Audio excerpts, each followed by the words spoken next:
J'ai décidé de rendre ce témoignage aujourd'hui pour réveiller une femme qui dort parce qu'on lui a dit que la femme n'a pas le droit de parler dans l'assemblée. Bien aimé, moi je ne suis pas allé à l'école. Quand on dit à la femme de se taire là, c'est se taire. Tu ne dois pas chanter. Ou bien, c'est cela. Prophétiser là même, tu ne dois pas faire. C'est cela. Rentrer dans la foule, prier même pour les, tu ne dois pas faire. C'est rendre ministère. Voilà. Si la femme ne doit pas parler là, on doit être comme les musulmans. Parce que chez eux là-bas, là, la femme est l'autre côté, l'homme est l'autre côté. Elle n'a pas le droit même de brancher. C'est comme ça on doit être. Mais si tu me dis de ne pas parler, pourquoi je chante? Je prophétise pourquoi? Je rentre dans le peuple pour prier pour les hommes et les femmes là, c'est pourquoi?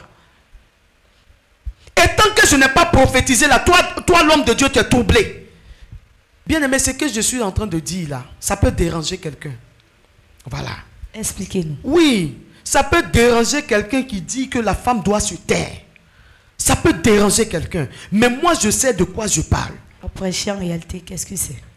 C'est aussi parler de la part de Dieu, c'est rendre ministère. Mais prophétiser, qu'est-ce que c'est? Ma chère, c'est la même chose là. C'est rendre ministère, c'est parler de la part de Dieu. Le Seigneur a parlé, il dit quoi? Qu'elle se taise dans les assemblées. Le Seigneur voulait parler de quoi? Réellement. Qu'elles arrêtent de bavarder. Parce qu'en ce temps-là, les femmes se mettent du désordre dans la maison de Dieu. Et notre Dieu, c'est un Dieu d'ordre et non un Dieu de désordre. Le Seigneur demandait aux femmes de se calmer. De ne pas apporter du trouble dans la maison du Seigneur. Et d'autres personnes ont pris ce passage-là pour interpréter ça autrement. Et je te dis, ma soeur. Sur la bouche des servantes de Dieu. Et j'étais comme ces femmes-là. J'étais dans ce genre d'assemblée, mais j'étais en train de mourir. Comme une femme qui me suit ici est en train de mourir. Tu m'as appelé à parler de ta part. À parler, que ce soit aux femmes, que ce soit aux hommes, que ce soit aux enfants, mais à prêcher ta parole. Tu me l'as dit dans le livre de Joël. Dans les derniers temps, tu vas répandre ton esprit. Voilà. Maintenant, ton esprit qui est en moi, là, c'est pour faire quoi? C'est pour m'asseoir à la maison, pour donner à têter au bébé. C'est pour faire à manger à mon mari. Bon, je comprends pas. Uniquement que ça? Uniquement que ça. Il n'y a pas de distinction. Tu es une femme, le Saint-Esprit t'utilise puissamment. Tu es un homme, le Saint-Esprit t'utilise puissamment. Tu es un enfant, l'Esprit de Dieu t'utilise. Il n'y a pas de mesure. Dieu est capable d'utiliser l'âne pour parler. S'il est capable de susciter des enfants à la mamelle, s'il est capable de prendre une pierre pour le louer, comment on peut mépriser la femme comme ça? Comment on peut rabaisser la femme comme ça? Lorsque le diable utilise ces femmes dans la sorcellerie, le diable les utilise à d'autres fins. Qu'est-ce qu'on dirait? Oh ma soeur, c'est à eux qu'on va poser la question. Satan ne demande pas permission, il prend tout. Maintenant, la femme qui prend pour détruire la vie des hommes. Là. Maintenant, si Dieu aussi utilise les femmes pour gagner, là, ça fait quoi? C'est cela la question qui est posée. Donc, je suis venu dire aux hommes, laissez-nous travailler. Quand on va arriver là-bas, là, Dieu va nous dire. Si il m'a utilisé pour gagner tout un peuple et qu'à la fin, il me jette parce que j'ai gagné un peuple, il va me le dire. Mais pour l'instant, laisse-moi travailler. Pourtant, le Saint-Esprit se révèle à toute chair. Que tu sois homme, que tu sois femme, que tu sois enfant. Le Saint-Esprit se révèle et il utilise qui il veut. Qui il veut. J'exhorte les femmes. Femmes, lève-toi. Le réveil que tu vois là, ça va commencer par nous. La femme.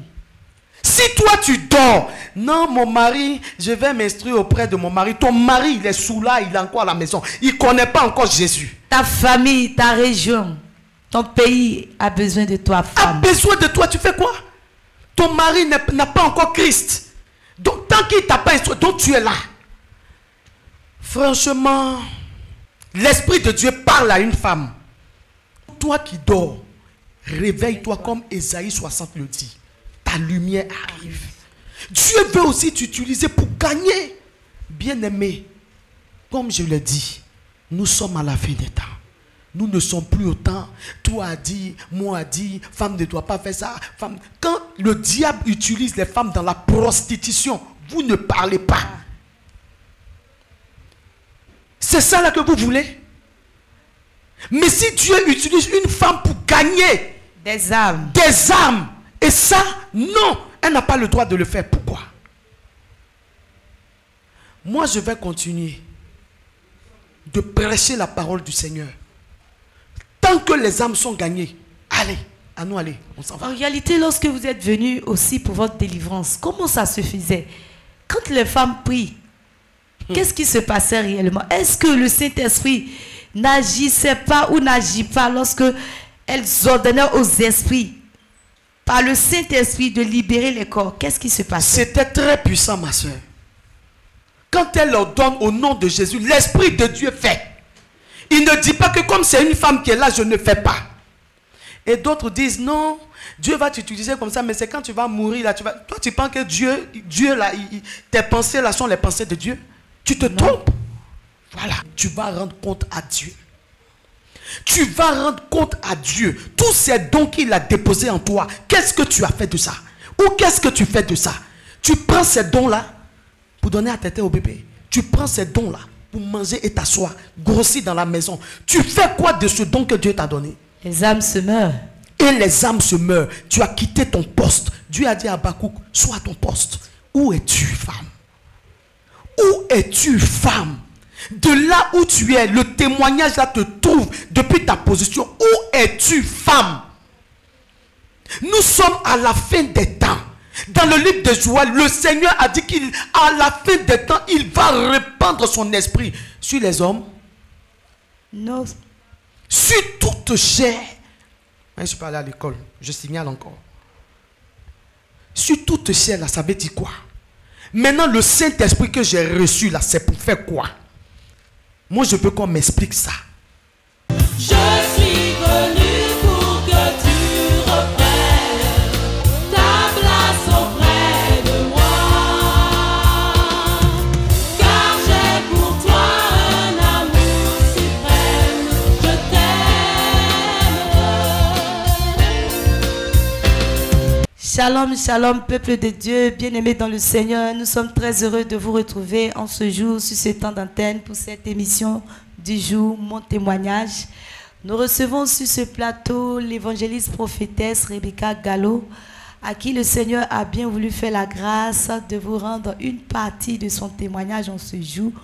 Elle vous dira de qu'est-ce qu'elle a vécu, qu'est-ce qu'elle a expérimenté avec le Seigneur Jésus-Christ de Nazareth, qui ne cesse de se manifester, de se glorifier dans notre vie de tous les jours. Shalom. Shalom, maman Brawa, que le Seigneur te bénisse. Amen. Shalom, peuple de Dieu, que le Seigneur vous bénisse et que sa grâce et sa paix reposent sur vous. Comme elle l'a dit, je suis l'évangéliste prophétesse Rebecca Gallo. Je voudrais en ce jour rendre une petite partie de mon témoignage pour édifier une femme qui auparavant était vraiment déterminée pour les choses de Dieu, était vraiment très zélée pour la maison de son père, mais à force d'écouter ce que les gens disent, la femme n'a pas le droit de prêcher, la femme n'a pas le droit de parler dans l'assemblée, cette femme-là est refroidie aujourd'hui. C'est pour elle que je suis là aujourd'hui pour rendre une partie de mon témoignage. Comment est-ce que vous avez commencé à vous mettre au service de Dieu? Sois béni, maman Brawa. Ok. Amen. Donc, il faut dire que j'ai commencé dans une assemblée en tant que chantre de l'Éternel. Et après, j'ai été consacré après dans cette assemblée comme évangéliste. Et j'ai commencé à prêcher la parole du Seigneur, à vraiment exhorter les femmes, les frères et sœurs. Donc, c'est ce que je faisais dans cette assemblée. Et lorsque vous étiez en train de prêcher, annoncer la parole, exhorter, qu'est-ce qui s'est passé par la suite dans cette église? Voilà, donc comme je disais dans les débuts, je suis là pour exhorter une femme qui vraiment avait du zèle pour la maison du Seigneur, mais qui s'est laissée refroidir par tout ce qu'elle a entendu. Et il faut dire qu'auparavant, je prêchais aussi la parole du Seigneur et j'étais vraiment très déterminé aussi en son temps là pour l'œuvre du Seigneur, comme je le suis d'ailleurs par la grâce du Seigneur. Voilà, donc j'ai une servante de Dieu, une sœur servante de Dieu qui m'a donné un CD. Elle m'a demandé de regarder cette vidéo. Et bien aimé, j'ai pris le CD et je suis allé regarder la vidéo. Et là, c'était la vidéo d'une sœur sierra-léonaise qui rendait témoignage de ce qu'elle a vécu dans le séjour des morts.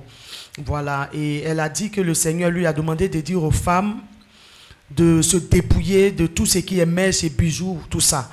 Donc, quand j'ai vraiment suivi le témoignage de cette sœur, ça m'a beaucoup touché. Et comme un bon enfant de Dieu, comme un chrétien de Béret, je suis allé dans la présence de Dieu demander au Seigneur, est-ce que ce que la sœur est en train de dire dans le témoignage vient vraiment de toi, Seigneur? Et le Saint-Esprit m'a dit effectivement que ce que la sœur dit dans ce témoignage vient de lui. Donc, franchement, j'étais dans cette assemblée-là, mais le dépouillement aussi n'était pas enseigné dans cette assemblée. La vie de sanctification et autres n'était pas enseignée dans cette assemblée. Les femmes mettaient les mèches, elles portaient leurs bijoux, tout ça. Donc j'ai dit au Seigneur que mais ça va être vraiment difficile de marcher dans cette assemblée-là, voyant que tu m'as demandé de me dépouiller de tout ça. Mais la servante de Dieu même de cette assemblée, voilà, ne pratique pas tout ça. Donc ça sera un peu compliqué pour moi. Et bien aimé, la servante de Dieu avait remarqué que je ne mettais plus les mèches, je ne portais plus des bijoux. J'avais commencé à devenir noire. Donc elle s'est demandé, mais qu'est-ce qui n'allait pas chez moi? Et c'est là que je vais prendre aussi le CD pour lui, donner le CD pour qu'elle puisse aller regarder. Et on était ensemble à la maison chez elle lorsqu'on regardait ensemble la vidéo. Et elle m'a dit, ah, ma fille, c'est vrai que ce que la dame est en train de dire, il y a quelques éléments que le Seigneur m'a révélés, mais tu ne vas pas prendre tout son témoignage là pour en faire une vérité. Et pendant qu'elle parlait ainsi, le Saint-Esprit m'a dit à l'intérieur que n'écoute pas ce qu'elle est en train de te dire, que ce que la femme a dit dans son témoignage est la vérité. Donc tu vas marcher sur ce que la dame a dit. Et bien aimé, ça n'a pas été facile pour moi dans cette communauté. Et le Seigneur m'a demandé de sortir. Mais il fallait obéir à la voix du Seigneur parce que la Bible déclare que l'obéissance vaut mieux que les sacrifices. Bien sûr. Et c'est ce que j'ai fait d'ailleurs. Donc, j'ai demandé l'aide du Saint-Esprit parce que la Bible dit le scandale peut venir, mais malheur à celui par qui le scandale passe. Donc, j'ai demandé au Seigneur de me faire sortir de cette assemblée lui-même. Je ne sais pas comment est-ce qu'il allait le faire, mais je ne voudrais pas que ma sortie occasionne beaucoup d'autres choses. Voilà. Et comment est-ce que ça s'est passé? Voilà, donc... il faut dire dans les débuts que ce n'était pas facile parce que je ne peux pas gâter le nom de cette servante de Dieu. C'est vraiment une femme qui m'a beaucoup aimé. Franchement, donc c'était très difficile pour moi de sortir de cette assemblée. J'étais vraiment attaché à l'amour qu'elle me portait. Et je suis resté là 1 an encore. Alors que Malgré que le Seigneur était en train de vous parler. Je suis resté là 1 an. Et j'ai fait un songe où il y a eu l'enlèvement et je n'ai pas été enlevé. Ça, c'était un premier signe. Une manière pour le Seigneur de se révéler à vous. Vraiment. Et je fais encore un deuxième songe où je n'ai pas été enlevé. Et là, ça commençait à m'intriguer. Ça commençait à m'inquiéter. Je suis allé en prière, j'ai demandé au Seigneur, mais tu m'as demandé de laisser telle chose. J'ai laissé, ce n'était pas facile. Et moi, tu vas venir chercher tes enfants et puis moi, tu vas me laisser. Le Seigneur me dit, tant que tu es dans cette assemblée, si l'enlèvement survient, tu ne vas pas partir. Et ça n'a pas été facile. Il faut lutter maintenant. Seigneur, est-ce que je dois sortir? Parce que j'ai été consacré dans cette assemblée. On m'a dit, tu es consacré là. Si tu sors, si elle te maudit, ça va te prendre. Hein? Donc c'était très difficile pour moi de sortir. En réalité, la Bible déclare que la malédiction sans cause n'a pas d'effet parce que la recommandation qui vous a été donnée de sortir ne vient pas de vous, mais plutôt du Seigneur Jésus. Bien sûr, ma soeur. Et c'est ce que je n'avais pas compris. Et j'avais vraiment peur. Et le Seigneur va me donner une parole. Il va me dire, toi tu as peur d'un homme qui peut seulement tuer le corps, mais ne peut rien faire à ton âme. Mais tu n'as pas peur de moi, qui peut non seulement tuer ton corps, mais jeter ton âme dans la géhenne. Quand j'ai entendu cette parole, alors là j'ai dit, Seigneur, je me laisse aller. Mais toi, fais ton travail pour ne pas qu'après mon départ, qu'il y ait des scandales, qu'il y ait beaucoup de choses. Et bien aimé, le Seigneur l'a très bien fait. Alléluia. Amen. Le Seigneur l'a fait. Et je suis sorti de cette assemblée sans bruit. Sans bruit. Je suis resté à la maison. Et la servante de Dieu m'appelait pour me dire, mais pourquoi tu ne viens pas vraiment? Mais dans le respect, je lui faisais savoir pourquoi est-ce que je ne venais pas, voilà, dans le respect. Et bien aimé, après, elle a compris que je n'allais plus venir, puisque j'étais d'abord allé lui donner le CD et il y a eu beaucoup de choses qui sont passées, je ne peux pas rentrer dans les détails, voilà. Donc je suis resté 2 ans durant à la maison. Et comment s'est fait votre marche, votre intimité avec le Seigneur. Parce qu'abandonner une assemblée, on se dirait, vous aviez abandonné une assemblée, c'est dire que cela va jouer négativement, puisque aller en communauté, en assemblée, on arrive à bénéficier des enseignements, de beaucoup d'autres choses qui pourraient véritablement édifier notre foi, mais ce qui n'a d'ailleurs pas été votre cas, puisque c'est le Seigneur vous-même qui vous a demandé de sortir de là. Comment vous avez vécu cette expérience? Franchement, bien-aimé du Seigneur, ça n'a pas été facile. Comme je le disais tantôt, cette servante de Dieu-là était vraiment très bien avec moi. Elle me prenait vraiment comme sa fille. Elle était vraiment très bien. Donc c'était vraiment très difficile pour moi de sortir de cette assemblée. Parce que moi-même, elle me disait que le Seigneur lui a dit qu'elle devait me protéger, tout ça. Donc je me dis, mais là, tu as dit à quelqu'un qu'elle doit me protéger. Si moi je sors de cette assemblée, mais je vais mourir, les sorciers vont me tuer. Oh, bien-aimé, en ce moment, vraiment, on ne comprenait pas beaucoup de choses. Et gloire soit rendue au Seigneur parce qu'il nous éclaire, il nous a éclairés maintenant. Que son nom soit béni. Amen. Donc, pour répondre à ta question, le Seigneur a dit que si nous plaçons notre confiance en lui, nous ne serons pas déçus. Amen. Et j'ai vraiment pas été déçu. Il a été devant moi et j'ai marché dans ses pas. 2 ans durant à la maison.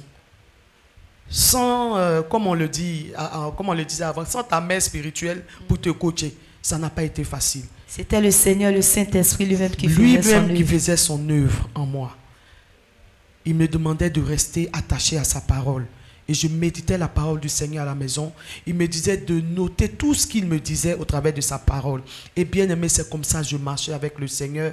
Mais arrivé à un certain moment, ça n'a pas été facile. Je cherchais une communauté, je cherchais la communion fraternelle, je cherchais des frères qui avaient la même conviction que moi. Franchement, bien aimé du Seigneur, ça n'a pas été facile. Je plaidais maintenant, je demandais au Seigneur, Seigneur, je suis fatigué de rester à la maison. Permets que j'ai une assemblée, permets que j'ai des frères et sœurs qui sont comme moi. Et le Seigneur me disait, attends encore un peu. Ah là là. Mais comment est-ce que c'est arrivé? Parce que lorsque le Seigneur donne un ordre, il donne une recommandation par la suite, c'est sûr que le Seigneur va vous donner de pouvoir accomplir cela. Oui. Donc il me disait, attends encore un peu de temps. Et moi, je m'entêtais parce que j'étais fatigué. Il faut dire que les enfants aussi me mettaient la pression. Parce que l'autre côté où nous étions, les enfants étaient à l'école du dimanche. Voilà, ils apprenaient la parole de Dieu là-bas. Et puis les retirer de là, vraiment, ce n'était pas facile. Donc les enfants me disaient, maman, allons à l'église, sans compter mon mari qui me mettait la pression. Mais tu étais bien là-bas, pourquoi tu es sorti? Il ne comprenait pas. Quand bien même que je lui expliquais ce que le Seigneur m'a dit, il ne voulait pas comprendre. Donc je le portais en prière. Donc, j'ai demandé au Seigneur de m'accorder cette grâce-là, qu'il me trouve une assemblée où j'allais aller le servir, le prier. Et j'avais pris la résolution un samedi. Je dis, mais ce dimanche-là, j'irai dans une assemblée. Vraiment, je suis fatigué, Seigneur, je vais partir. Je te dis, ma soeur, je suis allé dormir. Le Seigneur m'a dit, là où tu veux partir, là, je connais là-bas déjà, je ne veux pas te voir là-bas, je ne suis pas là-bas. Encore une fois de plus, le Seigneur est en train de vous parler. Il m'a dit, je ne suis pas là-bas. C'est là que j'ai compris. J'ai compris beaucoup de choses. Je n'ai pas envie d'entrer dans les détails. J'ai compris beaucoup de choses. Il y a beaucoup d'assemblées, mais ce n'est pas dans toutes les assemblées Dieu est. Franchement, ce n'est pas pour... voilà, je n'ai pas envie d'entrer dans certaines choses. Donc, une deuxième fois, étant fatigué, j'ai dit au Seigneur, je vais encore aller. J'avais l'assemblée, c'est-à-dire le nom de l'église dans ma tête, tout. Le Seigneur connaissant mes pensées. Je suis allé dormir encore. Dans la nuit du samedi au dimanche. Il me dit, je sais où tu veux partir. Là-bas, je ne suis pas là-bas. J'ai dit au Seigneur, mais c'est difficile. Jusqu'à 3 assemblées. Ça n'a pas été facile, ma bien-aimée. Et j'ai obéi au Seigneur, je suis resté à la maison. Et un jour, j'ai une soeur qui va m'approcher pour me dire, je suis dans une assemblée là. Là-bas, là, nous, on s'habille comme toi, tout ça là. Tu fais quoi seul à la maison? Viens. Bien aimé, je n'ai pas cherché à consulter Dieu. Vraiment, comme d'habitude. Oh oui, j'étais pressé. Je dis, Seigneur, si les gens là sont comme moi, ils se couvrent la tête, ils s'habillent bien comme ça là, tout le corps est couvert, moi je vais partir là-bas. Le Seigneur n'a rien dit. Donc pour moi, le silence du Seigneur là, c'était ça. C'était la réponse. C'était la réponse. Voilà. Le Seigneur m'avait dit que c'était là. Pour moi, son silence, c'était ça. Et j'ai commencé à fréquenter cette assemblée. Mais bien aimé, il y a quelque chose qui va se passer. Et il faut dire que je chantais dans cette assemblée et les choses se passaient bien. Jusqu'au jour où j'apprends que la femme ne prêche pas dans cette assemblée. Comment vous avez réagi face à cette situation? J'étais vraiment perdue. J'étais confuse. J'ai dit, bon, j'ai quitté une assemblée où je prêchais déjà la parole du Seigneur consacrée en tant qu'évangéliste. Je viens dans une assemblée et puis on me dit, une autre assemblée, on me dit que la femme ne prêche pas. Et bien aimé, bon, je chantais dans cette assemblée.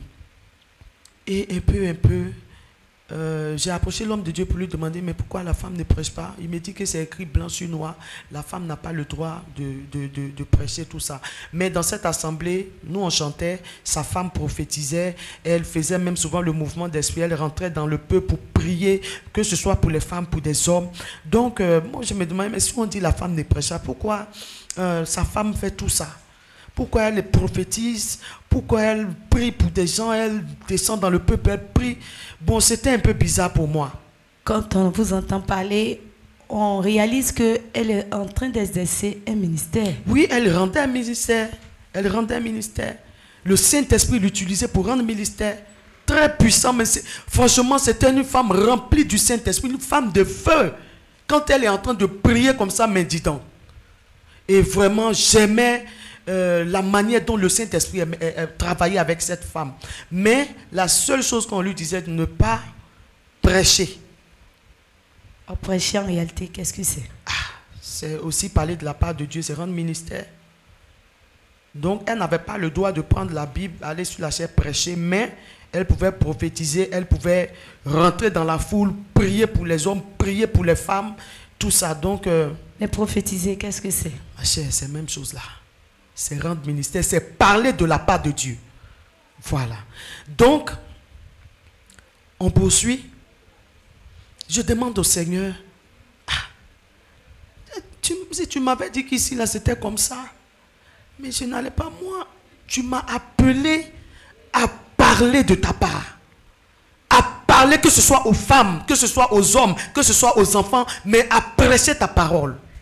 Tu me l'as dit dans le livre de Joël. Dans les derniers temps, tu vas répandre ton esprit. Voilà. Maintenant, ton esprit qui est en moi, là, c'est pour faire quoi? C'est pour m'asseoir à la maison, pour donner à têter au bébé. C'est pour faire à manger à mon mari. Bon, je comprends pas. Uniquement que ça? Uniquement que ça. Donc, je demande à l'homme de Dieu. Il me dit, c'est ce que Dieu a dit. On ne peut pas faire autrement. Bon, je n'avais pas vraiment envie d'entrer dans certaines choses. Vous dites que vous révélez toujours à l'ordre du Seigneur. À l'ordre du Seigneur. Et je vais questionner le Saint-Esprit. D'abord même, il faut dire que je commençais à mourir à petit feu, ma soeur. Je commençais à mourir à petit feu. Je prends des temps de jeûne, je prie, mais ça ne va pas. Mais qu'est-ce qui ne va pas chez moi?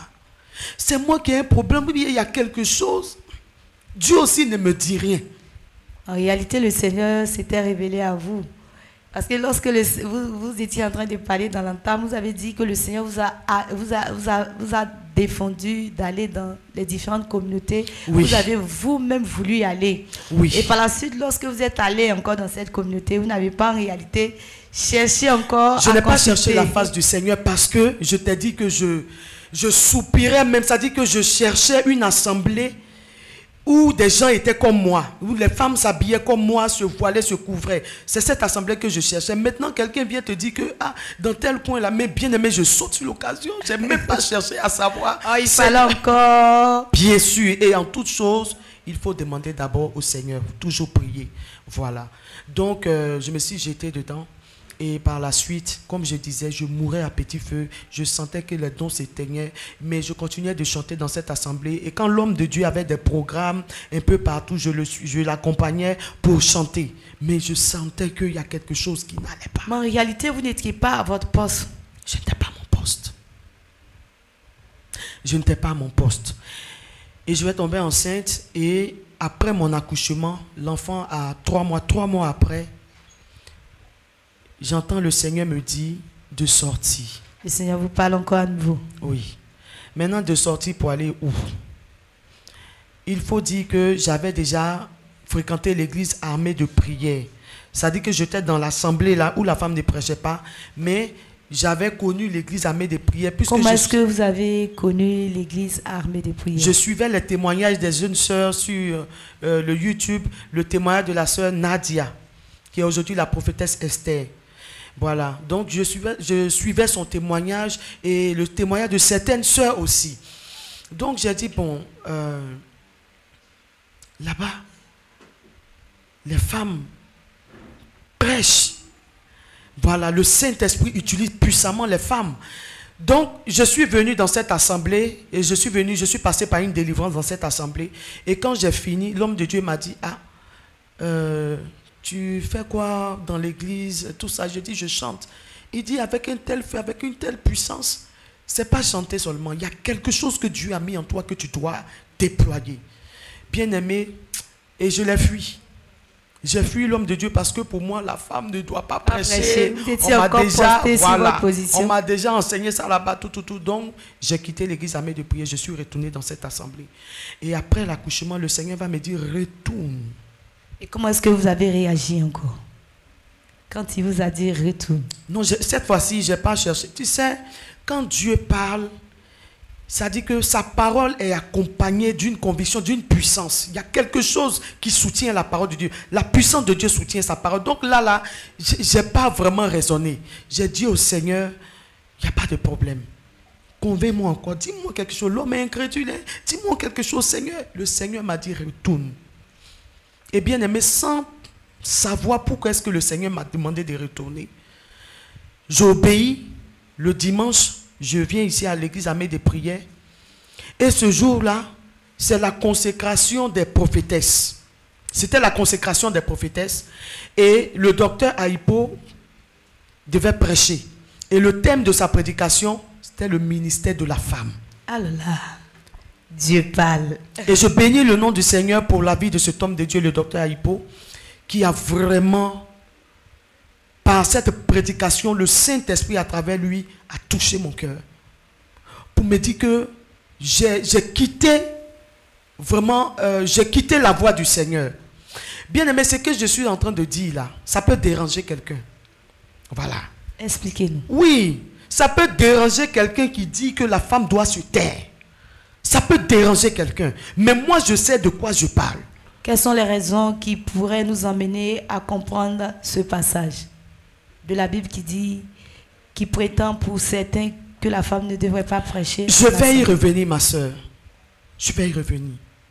Donc, quand il a fini de prêcher, et maintenant les jeunes sœurs devraient passer à la consécration, elles ont commencé à se laisser guider par le Saint-Esprit. Elles ont commencé maintenant à exercer. C'est-à-dire à exercer le ministère, comment je vais faire? Comment je vais dire? Le mouvement d'esprit. Le mouvement de l'esprit.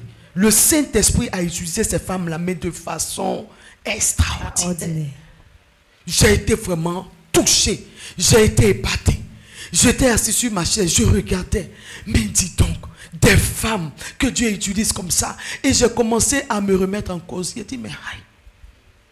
Mais moi j'avais tout ça, Dieu m'utilisait comme ça, mais qu'est-ce qui s'est passé dans ma vie? Et je suis en train de mourir. C'est comme si le Seigneur m'a demandé de revenir pour me réveiller en fait, parce que je dormais, j'étais éteint, non, j'étais perdu.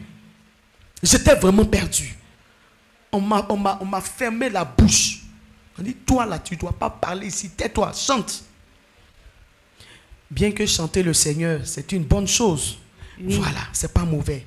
Mais le Seigneur m'appelait à autre chose aussi que ça. Ici à l'église armée de prière, je continue d'exercer, je chante à la gloire de mon Père, mais je fais encore d'autres choses dans la maison de mon Père. Alléluia. Voilà. Pour ces femmes qui n'arrivent pas à réaliser le potentiel, le don que le Seigneur a mis en elles, comme cela a été votre cas, qu'est-ce que vous pouvez leur dire? Oui, comme je le dis, servante de Dieu, nous ne sommes pas pressés. Je vais y revenir. Donc, je parlais de la démonstration de la puissance du Saint-Esprit. Comment le Saint-Esprit a utilisé ces femmes-là, ce jour-là. Pour dire qu'avec le Saint-Esprit, il n'y a pas de distinction entre l'homme et la femme.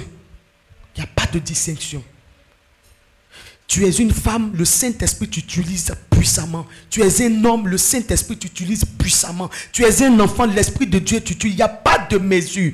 Vraiment, franchement, Il a fait des merveilles ce jour-là. Et quand je suis sorti de là, Comment est-ce que vous êtes senti? oh là là là là là là, j'ai dit au Seigneur, c'est comme s'ils ont déclenché quelque chose en moi.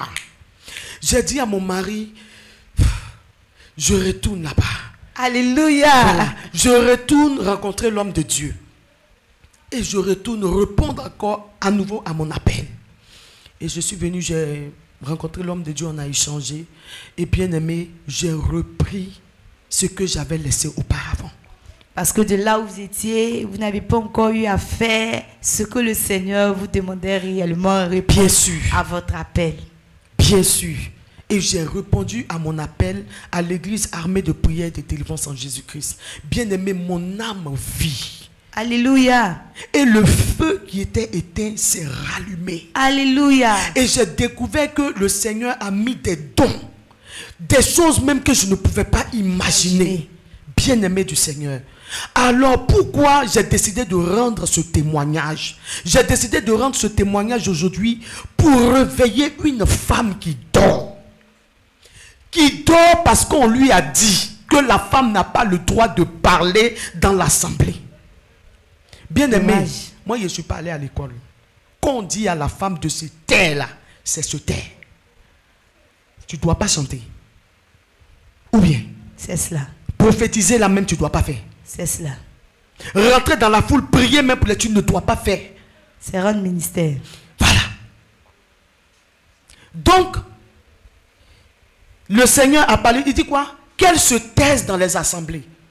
Le Seigneur voulait parler de quoi? Réellement. Qu'elles arrêtent de bavarder.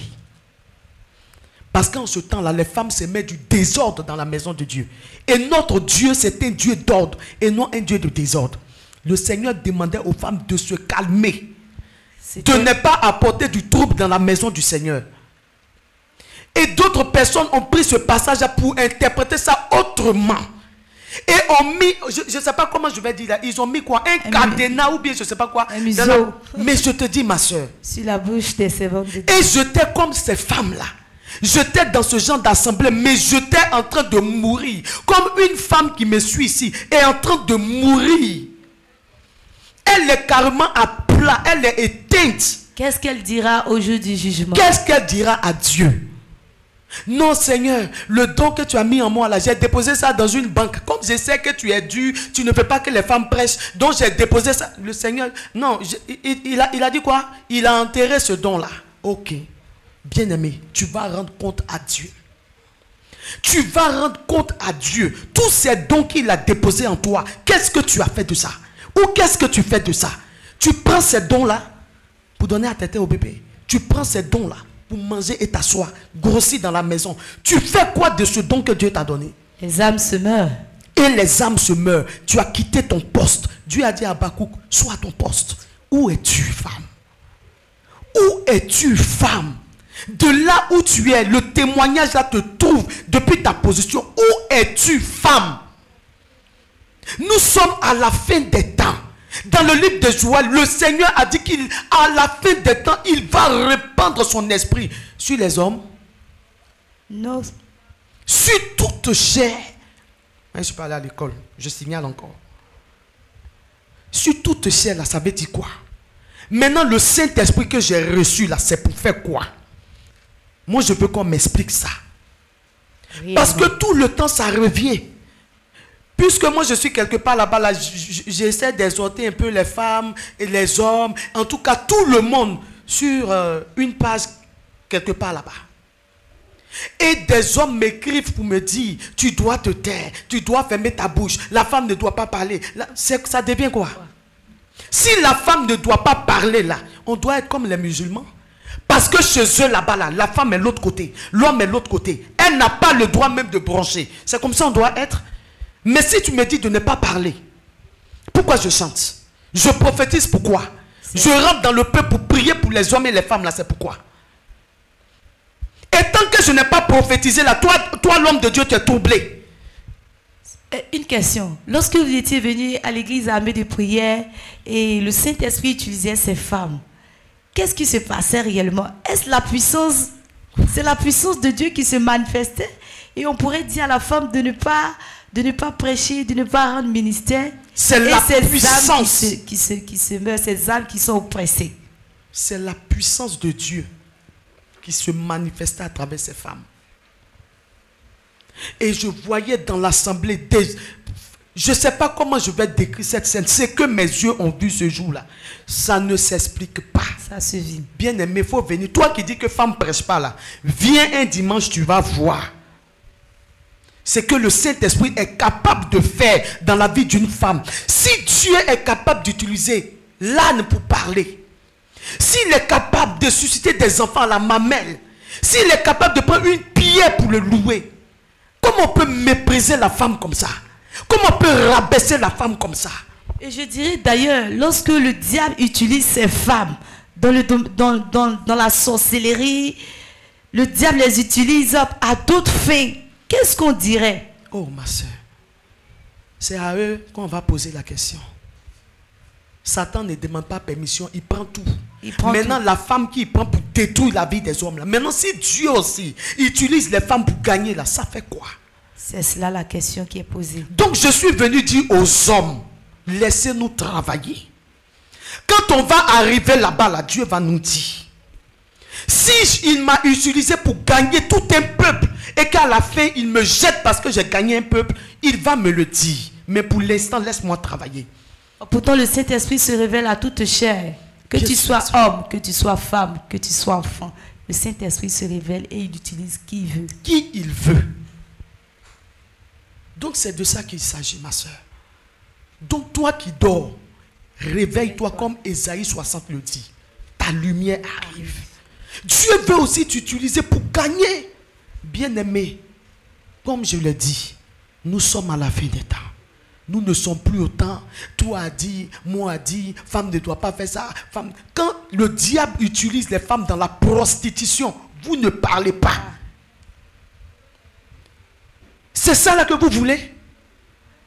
Mais si Dieu utilise une femme pour gagner des âmes, et ça, non, elle n'a pas le droit de le faire. Pourquoi? Moi, je vais continuer de prêcher la parole du Seigneur. Tant que les âmes sont gagnées, allez, à nous aller, on s'en va. En réalité, lorsque vous êtes venus aussi pour votre délivrance, comment ça se faisait? Quand les femmes prient, qu'est-ce qui se passait réellement? Est-ce que le Saint-Esprit n'agissait pas ou n'agit pas lorsque elles ordonnaient aux esprits, par le Saint-Esprit, de libérer les corps? Qu'est-ce qui se passait? C'était très puissant, ma soeur. Quand elle leur donne au nom de Jésus, l'Esprit de Dieu fait. Il ne dit pas que comme c'est une femme qui est là, je ne fais pas. Et d'autres disent, non, Dieu va t'utiliser comme ça, mais c'est quand tu vas mourir, là, toi tu penses que Dieu là, tes pensées là sont les pensées de Dieu? Tu te trompes. Voilà. Donc j'exhorte les femmes. Femmes, lève-toi. Le réveil que tu vois là, ça va commencer par nous. La femme. Si toi tu dors, non mon mari, je vais m'instruire auprès de mon mari. Ton mari il est sous là, il est encore à la maison. Il ne connaît pas encore Jésus. Ta famille, ta région, ton pays a besoin de toi, femme. A besoin de toi, tu fais quoi? Ton mari n'a pas encore Christ. Donc tant qu'il ne t'a pas instruit, donc tu es là. Franchement, est-ce que je peux m'arrêter là? Vraiment. Donc, l'Esprit de Dieu parle à une femme. La femme qui a les oreilles là. Pour entendre. Il faut qu'elle entende ce que l'Esprit dit. Pardon, l'Esprit dit. Et qu'elle se lève. Parce que c'est le temps de te lever. Parce que Dieu veut te remplir de sa puissance. Il veut te remplir encore de son feu. Pour aller gagner des âmes. Tu fais quoi là? Debout. Pardon, couché. Tu fais quoi là? Ce n'est pas ta position. Relève-toi. Avançons pour la gloire du Seigneur. Que le Seigneur vous bénisse et que sa grâce et sa paix reposent sur vous. Levons-nous femmes, car le Seigneur nous attend. Amen. Amen. Bien-aimés, ainsi s'achève cette émission, mon témoignage. Avant de se laisser, restez toujours connectés sur YouTube, WhatsApp et TikTok. Shalom, à bientôt.